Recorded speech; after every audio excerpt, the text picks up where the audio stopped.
আসসালামু আলাইকুম। মালয়েশিয়ান প্রবাসী বাংলাদেশি ভাইরা সবাই কেমন আছেন? আশা করি ভালো আছেন। আলহামদুলিল্লাহ আমিও ভালো আছি। আমি আজকে আসলাম বাংলাদেশ থেকে এক ভাই কমেন্ট করেছে, ভাই মালয়েশিয়ার কলিং ভিসা বন্ধ, তাহলে ট্যুরিস্ট ভিসায় সহজভাবে কিভাবে যাওয়া যাবে একটু যদি জানাইতেন। এই নিয়ে থাকছে বিস্তারিত। অনুরোধ রইল পুরো ভিডিওটি দেখার জন্য। আর এক ভাই কমেন্ট করেছে, ভাই সাবা সারোয়ারের কলিং কি খোলা আছে কিনা একটু যদি জানাইতেন।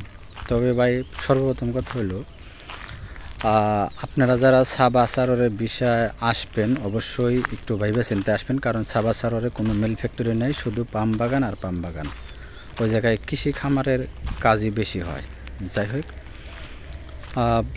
ট্যুরিস্ট বিষয়ে আসার সহজ উপায় হলো ভাই, আপনার দালাল যদি আপনারকে পাঠানোর সময় যদি এয়ারপোর্ট কন্ট্যাক্ট করে বা ভালো অ্যামাউন্ট দেয় এয়ারপোর্টে, বা যে কোনো জায়গায় যদি কন্ট্যাক্ট করে, যদি ভালো টাকা আপনার দালাল যদি সেই জায়গায় দেয়, বা যারা এই ধরনের সাথে জড়িত, যারা এয়ারপোর্ট পাস করব, তবে তাদের যদি ভালোভাবে টাকা পয়সা দেয়, ঠিকমতো বেশি করে টাকা দেয়, তাহলে সেই ক্ষেত্রে দেখা যাচ্ছে আপনি সহজভাবে পাস হইতে পারবেন। আর যদি ইমিগ্রেশন আপনাকে পাস হইতে না দেয়, তাহলে আপনি সেই ক্ষেত্রে মালয়েশিয়া কখনোই ঢুকতে পারবেন না।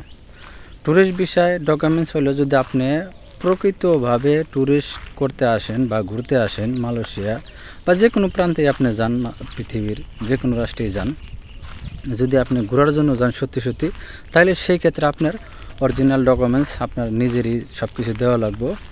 আপনি নিজে এম্বাসিতে যে ভিসা আপনার পাসপোর্ট শো করলে পারে, সব কাগজপাতি ঠিক থাকলে পারে, আপনার কোনো দালাল ধরা রাখবে না। এগুলা ভিসা আপনি নিজেই পাইবেন এম্বাসিতে গেলে পারে। যাই হোক, আর আপনি তো আর সত্যি মালয়েশিয়া ট্যুরিস্ট ভিসা আসবেন ঘোরার জন্য না, আপনি কাজ করতে পারবেন। সেই জন্যই আপনি শুধু পাসপোর্ট আর আপনার পাসপোর্ট সাইজের ছবি দিলে পারে, দালালের কাছে দিলে পারে, বাকি সব কিছু ডকুমেন্টস দালাল নিজেই বানিয়ে নেব।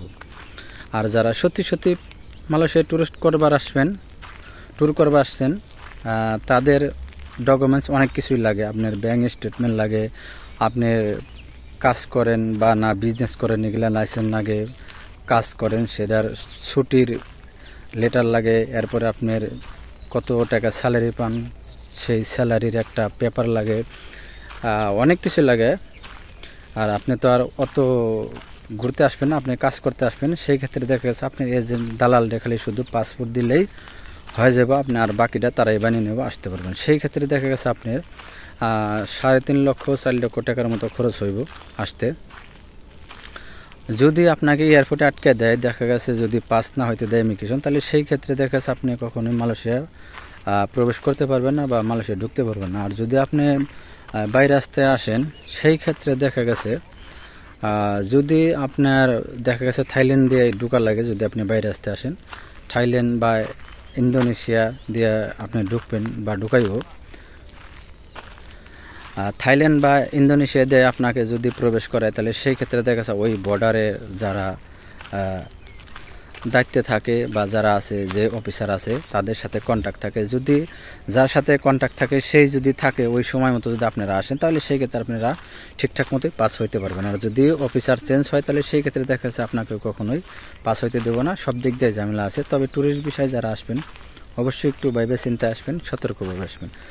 আর একটা বিষয় হলো, যাদের বয়স কম, যারা স্টুডেন্ট, তারা হয়তো স্টুডেন্ট বিষয়ে আপনারা আসতে পারেন। যাদের মেট্রিক পাস সার্টিফিকেট আছে, তারা মালয়েশিয়া স্টুডেন্ট ভিসা আসতে পারবেন বা কম খরচেই, এবং কাইসে আপনি কাজ করতে পারবেন।